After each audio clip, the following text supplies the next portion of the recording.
Someone asks how you are doing. You smile, maybe even laugh a little, good thanks, and then go right back to carrying whatever weight you have been carrying alone for months. No one notices. That is exactly how you planned it. For some people, hiding their emotions is not a choice. It is an instinct. It happens before they even realize they are doing it. And if that sounds familiar, you are far from alone. Millions of people have learned, somewhere along the way, that the safest thing to do with a feeling is to make it disappear. Not deal with it, not share it, just make it invisible to the world and eventually to themselves. From the outside, it looks like strength. The person who never breaks down, never complains, never needs anything from anyone. But inside, something very different is happening. Suppressing emotions does not make them go away. Research consistently shows that unexpressed feelings do not dissolve.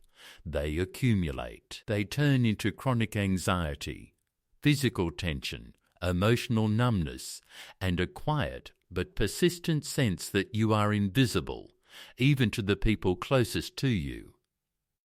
Relationships stay shallow.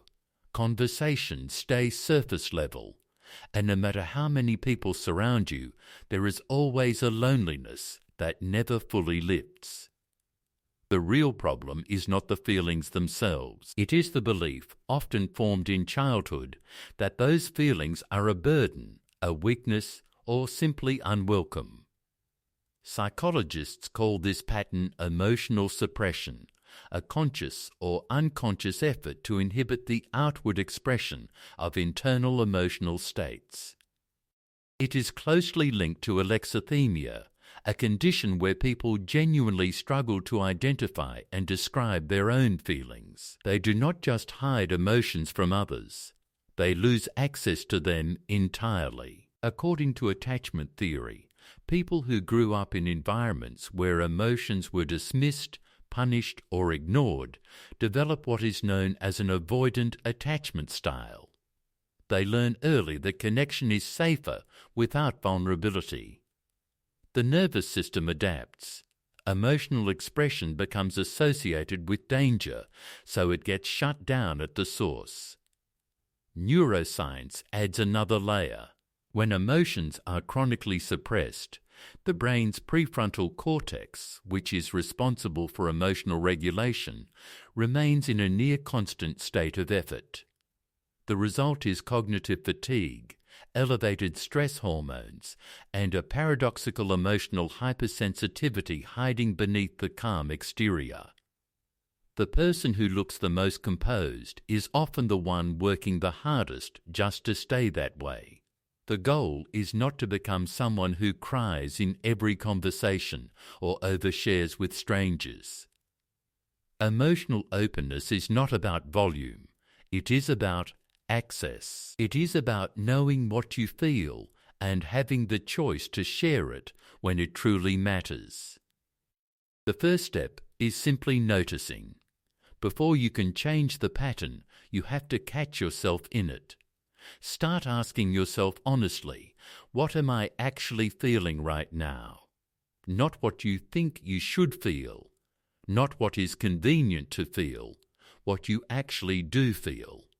Journaling, therapy, and somatic practices like breathwork or body scanning help rebuild the connection between thought and sensation that years of suppression quietly severs.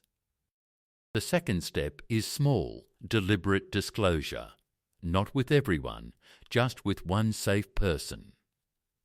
Practice saying one true thing about your inner life. It does not have to be dramatic. It just has to be real. The brain learns safety through experience.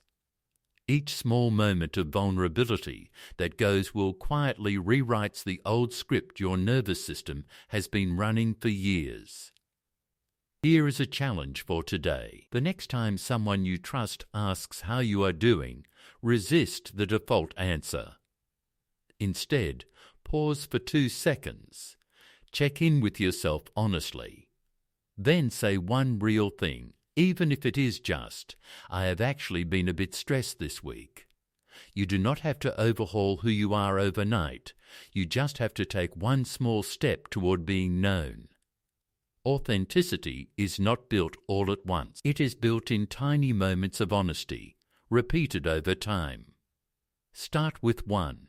Say one true thing today. See what happens when you let someone actually see you.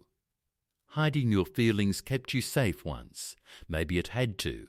You were younger, the environment was harder, and silence was survival. But that time has passed. Safety and aliveness are not the same thing, and somewhere deep down you already know that. The version of you that is fully felt, fully known, and still loved, that version is not a fantasy.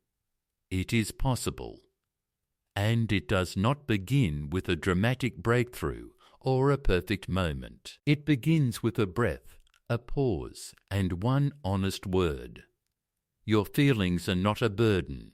They are not a flaw. They are the most human thing about you. And they deserve to be heard.